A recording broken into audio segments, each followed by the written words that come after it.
नुहे जीवन सचेतनता रथ आज गड़ी चली कटक जिलापाल कार्यालय कटक जिला अबकारी विभाग समन्वय यह अनुकूल मुझे स्वागत कर संजय कुमार छत्री सकाल खबर निशा मान्यवर सुप्रीम कोर्ट अदालत जो देती बयान जहाँकि आम संग्रह करुँ मद्यपान पर मनीष पशु पालटि जाए यही मद्यपान 2001-2 मसीह ओडिशा सरकार राजस्व आकलन थिला अबकारी विभाग तरफ 135 कोटी 36 लाख टंका किंतु 2025-26 मसीह आकलन है 9,05,067 टंका जहाँकि 368% वृद्धि। निशा मुक्ति सचेतनता कार्यक्रम केते दूर सफल हम यही निशा लगी यही ओडिशा रे जी संग्रह करें जहाँकि ढेंकानाल कंकणहाट 7 मासर शिशुकन्या को बापा गण दुष्कर्म कर हत्या करी आंबादल स्वामी मारी स्त्री को पूरी सामंदरा मधुआ पुओ ता माँ को मारी अनुगुल जरपड़ा पुओ ता माँ को मारी फुलबाणी केन्दुआपदार मधुआ बापा ता पुओ को मारी हिंदोलर मधुआ स्वामी ता स्त्री को मारी खोर्धा बापा ता झील को बलात्कार कर लज्जाजनक कथा यही मातृशक्तिर देश ओडिशा रे बापा झील को बलात्कार कर खाली निशा लगे आज ये सचेतनता रथ गढ़ उपस्थित अच्छा कटकर अतिरिक्त जिलापाल महोदय एवं कटक जिलार अबकारी अधीक्षक देखा जाऊ केते दूर सफल हो निशा द्रव्य सचेतनता कार्यक्रम आ निशा मुक्ति अभियान खाली देखा बाकी रहा। धन्यवाद।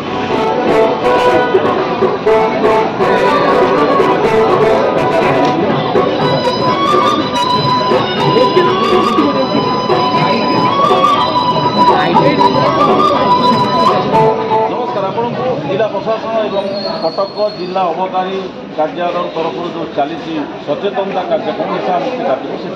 अनेक अनेक स्वागत आपंकर आम प्रार्थना करुँ आपंकर जो सचेतनता कार्यक्रम सफल हो प्रथम कर सर गोटे कथा ये सचेतनता केते दूर सफल हो आप आशावादी भावी सचेतनता 100% सफल हम यहाँ सचेतनतार जो आरंभ हो गत 31 मे माननीय मुख्यमंत्री जनसूचना कार्यक्रम आरंभ कर प्रथम पर्याय नव संकल्प निशा नुहे जीवन तार प्रथम पर्याय 31 मे रु जून 26 आज हूँ जून 26 आ जून 24 हूँ प्रथम पर्यायर शेष दिन आज कंप्लीटन डे अच्छी आज को आम anti drugs day international day against drug and illicit trafficking भाव में सारा विश्व में पालन कर दिन पालन कर उद्देश्य हूँ लोक जनजागरण को सचेतन करवा से anti drugs day drugs against drugs जो मेनेस अच्छी ता विषय में समस्त को सचेतन कर मैंने भल भाव जानी जे prevention is better than cure तो प्रिभेन्ट लोक प्रिभेन्ट केमती करवा आम जो अवेयर करवा सचेतन करवा ताहले कौन मेनेस को रोक पार। सर गोटे प्रश्न 2001-2 मसीहार आकलन था आपंकर राजस्व विभाग आकलन था 135 कोटी 36 लाख टंका यही अबकारी विभाग तरफ किंतु बर्तमान 2025-26 आकलन हो 9,563 कोटी टंका सर आप केमी कहते सचेतनता कार्यक्रम आप सफल हो सचेतनता कार्यक्रम निहाती सफल हम कारण लोके सचेतन हेले ही आमर जो चोरा बा अपमिश्रित मद अच्छी कि कौन भी ड्रग्स प्रति से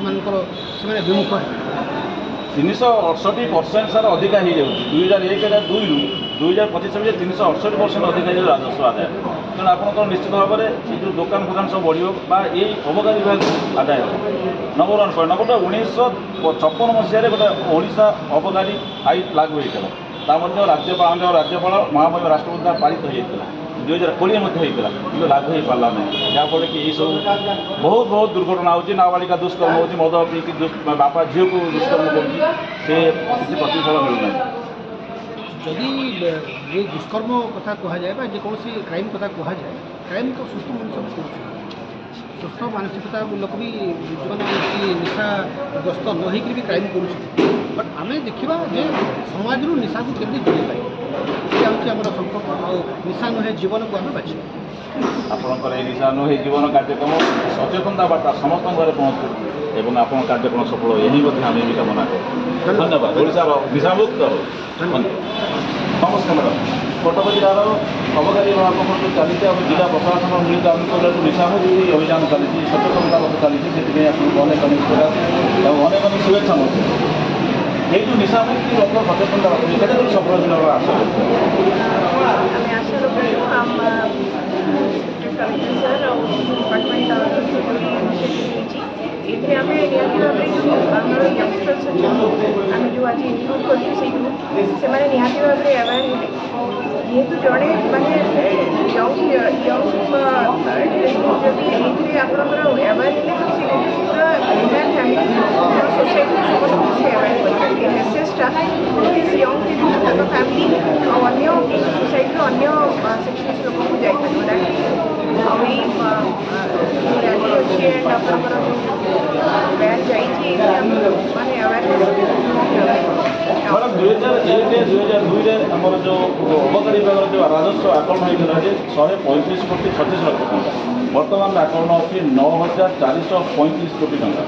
ମ୍ୟାଡ଼ାମ୍ ଏଇଟା କେମିତି ଆପଣ ନିଶାମୁକ୍ତି ସଚେତନତା ସମ୍ଭବ ବୋଲି ଆପଣ ସେଇଟା ଆପଣଙ୍କୁ ୱେବସାଇଟ୍କୁ କରିବେ ସେଇ ଡିପାର୍ଟମେଣ୍ଟ এটা নিজামুক্তি সচেতন এই যে সচেতনতা হব তো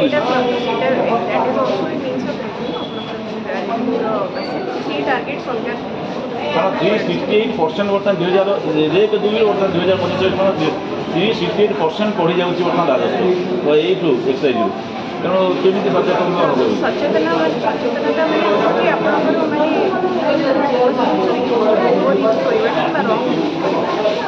আমি ড্রাগস